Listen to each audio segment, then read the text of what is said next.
गांव के बाहरी इलाके में एक पुरानी जर्जा हवेली खड़ी थी। गांव के लोग इसे भूतिया हवेली कहते थे और रात में उसके आसपास जाने से भी डरते थे।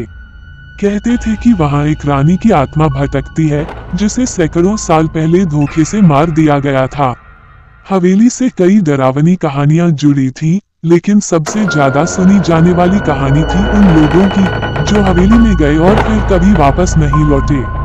अर्जुन नाम का एक युवक जो इस गांव में हाल ही में आया था, इन बातों को बकवास मानता था। उसे इन किस्सों पर बिल्कुल भी यकीन नहीं था। एक दिन अर्जुन के दोस्तों ने उसे चुनौती दी कि अगर वह हवेली में रात बिताकर वापस आ गया तो वे मानेंगे कि भूत प्रेत जैसी कोई चीज नहीं होती। अर्जुन को ये बात सुनकर हंसी आई और उसने तुरंत चुनौती स्वीकार कर ली। उसने दोस्तों से कहा, मैं कल रात हवेली जाऊंगा और साबित करूंगा कि ये सब महज अफवाहें हैं। अगले दिन शाम होते ही अर्जुन ने एक टॉर्च, कैमरा और कुछ खाने पीने का सामान लिया और हवेली की ओर चल पड़ा। दोस्तों ने उसे रोकने की कोशिश की, लेकिन अर्जुन ने किसी की बात नहीं सुनी। हवेली गांव से थोड़ी दूर घने जंगल के बीचों बीच थी। रास्ता डरावना और सुनसान था, लेकिन अर्जुन ने खुद को समझाया कि यह सिर्फ उसका वहम है। जैसे ही वह हवेली के पास पहुंचा, उसके दिल की धड़कनें थोड़ी तेज हो गईं। हवेली के दरवाजे चरमरा रहे थे और खिड़कियों से हवा की तेज आवाज आ रही थी, मानो हवेली उसे चेतावनी दे रही हो कि अंदर मत आओ।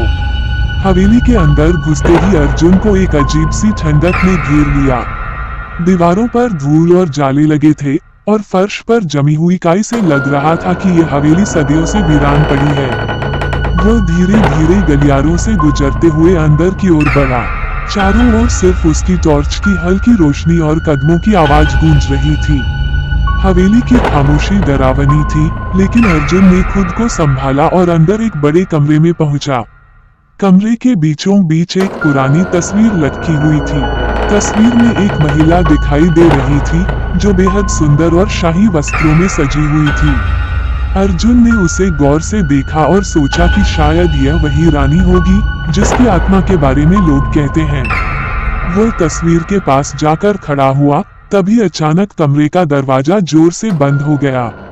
अर्जुन चौंक गया, लेकिन उसने सोचा कि शायद ये हवा का असर है। अचानक उसे ऐसा लगा कि कमरे में कोई और भी है। वो इधर उधर देखने लगा, लेकिन उसे कुछ नहीं दिखा। तभी उसे एक धीमी सी फुसफुसाहट सुनाई दी जो धीरे धीरे तेज होती जा रही थी। अर्जुन का दिल जोर जोर से धड़कने लगा। उसे महसूस हुआ कि कमरे का माहौल अचानक और ठंडा हो गया है। उसकी टॉर्च की रोशनी अचानक मध्यम होने लगी और तभी उसे कमरे के कोने में एक परछाई नजर आई।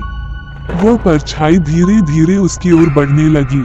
अर्जुन ने भागने की कोशिश की, लेकिन उसके पैर जैसे जमीन से चिपक गए थे।